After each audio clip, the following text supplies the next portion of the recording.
Bendiciones con todos, tema 247, las verdades de la palabra de Dios. Hoy, hay de los que pervierten el significado del evangelio y provocan que la gente peque. Utilizamos Mateo capítulo 23, versículo del 16 al 22, que dice lo siguiente: hay de vosotros, guías ciegos, que seguid, ya decís, si alguno jura por el templo, no es nada. Pero si alguno jura por el oro del templo, es deudor. Insensatos y ciegos. ¿Por qué? ¿Cuál es mayor, el oro o el templo que santifica el oro? También decís, si alguno jura por el altar, no es nada. Pero si alguno jura por la ofrenda que está sobre él, es deudor. Necios y ciegos. Porque ¿cuál es mayor, la ofrenda o el altar que santifica la ofrenda? Pues el que jura por altar, jura por él y por todo lo que está sobre él. Y el que jura por el templo, jura por él y por el que lo habita. Y el que jura por el cielo, jura por el trono de Dios y por aquel que está sentado en él. Llegamos hoy al cuarto ay de 7 que Jesús pronuncia en contra de los líderes religiosos de su tiempo, los escribas y fariseos. Hasta el momento nuestro Señor Jesús ha condenado la hipocresía de estos hombres que, fingiéndose ser siervos de Dios, cierran la puerta del reino de los cielos a aquellos que, si buscan su salvación, además de buscar ganancias deshonestas del evangelio y conducir a la gente a sectas mentirosas que más los alejan de Dios. Ahora nuestro Señor condena su actitud de pervertir el verdadero significado de la palabra de Dios para justificar el pecado. Comencemos a estudiar estos versículos.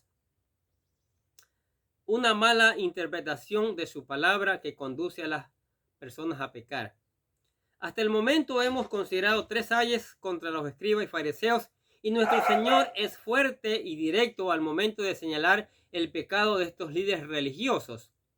En cada uno de estos 3 ayes hemos podido ver una acusación en común que Jesús les hace, y es que los acusa de hipócritas. Mateo capítulo 23, versículo 13, versículo 14 y 15, lo cual es una palabra que se hace referencia a su carácter de mentirosos que fingen ser algo que no son. Ahora, en estos versículos, nuestro Señor introducirá una nueva acusación y los llamará insensatos, ciegos y necios. En primer lugar, nuestro Señor les dice: hay de vosotros, guías ciegos, que decid, si alguno jura por el templo, no es nada, pero si alguno jura por el oro del templo, es deudor. Aquí vemos que Jesús los llama guías de ciegos. Estas palabras se traducen del griego jodegos tuflos, que sugieren a un grupo de personas siendo conducidas en algún tipo de vehículo por un conductor que apenas ve las cosas nubladas.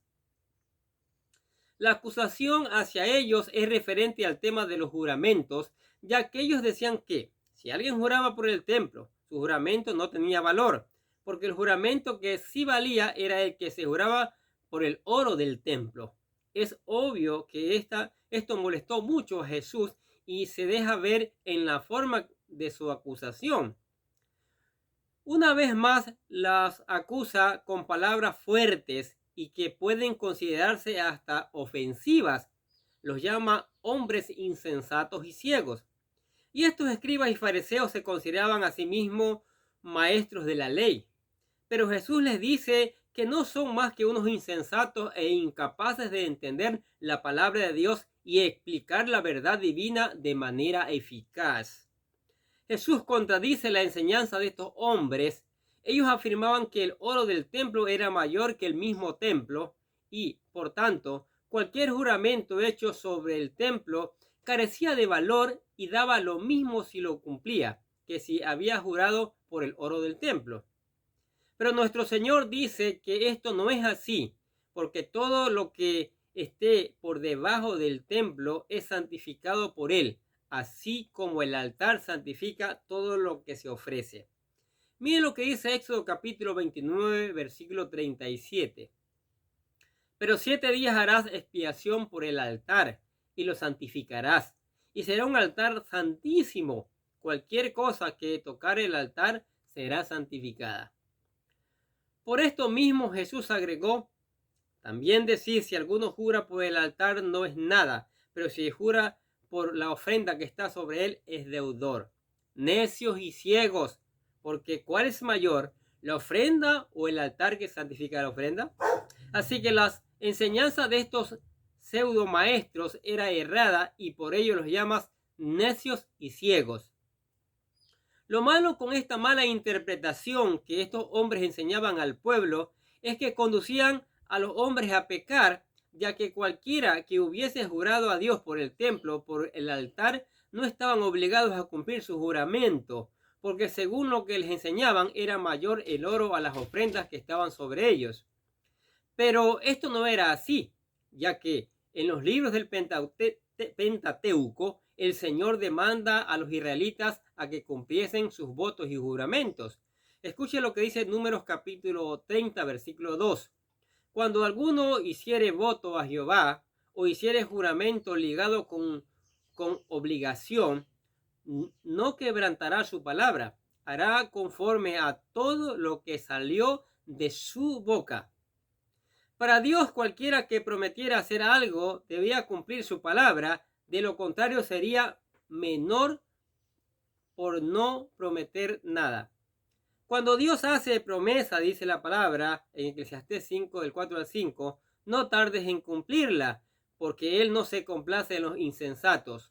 Cumple lo que prometes. Mejor es que no prometas y no que prometas y no cumplas. Por tanto, todo aquel que jura por el templo, por el altar, y luego no cumplía sus promesas, eran culpables delante de Dios, y esto es un pecado. Podemos ver cómo en este pecado era cometido por causa de una mala enseñanza de la palabra de Dios que los fariseos y escribas le daban al pueblo, lo cual molestaba en gran manera a Jesús, y por ello los llama guías ciegos, insensatos, ciegos y necios, porque eso eran realmente ellos.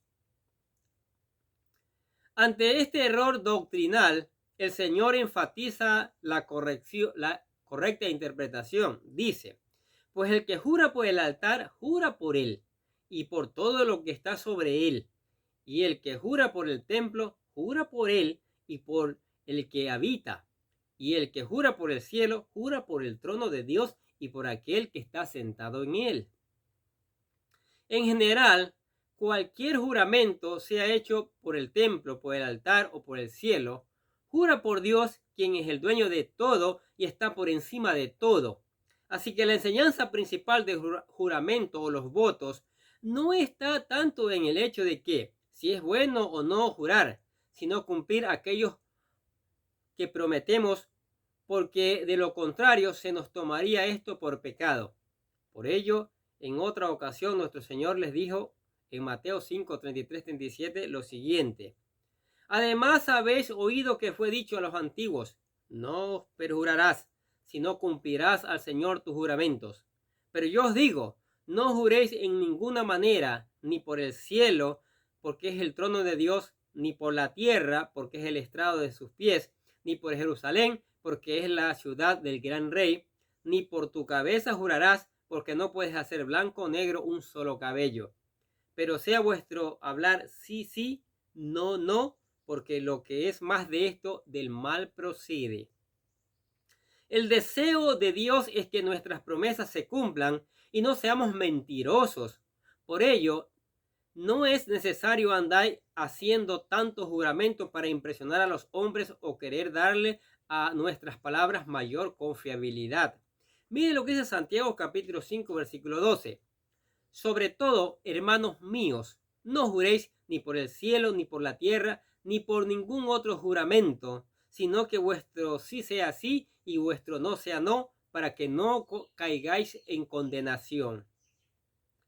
Al final, la veracidad de nuestras palabras cobraron valor y confianza delante de los hombres de la medida que cumplamos lo que prometemos.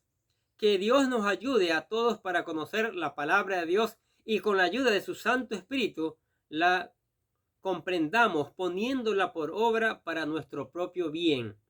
De igual forma, oremos a Dios por aquellos que comparten las enseñanzas de su palabra para que sean guiados por el Espíritu Santo. Miren lo que dice Efesios capítulo 6, versículos del 18 al 20. Orando en todo tiempo con toda oración y súplica en el Espíritu, y velando en ello con toda perseverancia y súplica por todos los santos, y por mí, a fin de al abrir mi boca me sea dada palabra para dar a conocer con denuedo el misterio del Evangelio, por el cual soy embajador en cadenas, que con denuedo hablé de él como debo hablar. Que Dios nos ayude a todos a comprender su evangelio y a compartirlos también a otros. ¿Qué les parece estas verdades de la palabra de Dios? Sí, hay que tener cuidado de pervertir el evangelio. Hay que enseñar la pura palabra de Dios. Hay que tener cuidado con las manipulaciones porque estos hombres la manipulaban en gran manera. ¿Y sabe qué? Toda esa manipulación viene de parte de Satanás. Así Satanás manipuló a Eva mezclando parte de la palabra de Dios con parte de mentira y los hizo pecar, y por eso pecó, cayó toda la humanidad. Tengamos cuidado, enseñemos la palabra de Dios. Es importante enseñarla, pero con la guía del Espíritu Santo. Amén. Padre, te damos gracias por tu palabra. Gracias por tu amor, gracias por tu misericordia, que es abundante y maravillosa en nuestras vidas. ¿Y qué podemos decir de las bendiciones tuyas, Señor, que están cada día allí en nuestras vidas, Señor? Padre, oramos que tu Espíritu Santo haga germinar esta palabra, que las personas, tanto cristianos como no cristianos, tengan ánimo, que tu Espíritu Santo les ponga el ánimo para escuchar la palabra de Dios y ponerla en práctica, Señor. Te damos gracias también por la familia, por los amigos, por la iglesia, por todos los que están escuchando la palabra de Dios. Que tú los bendigas en gran manera. Te lo pedimos en el nombre del Señor Jesucristo. Amén. Que el Señor Jesucristo los bendiga en este día de manera especial.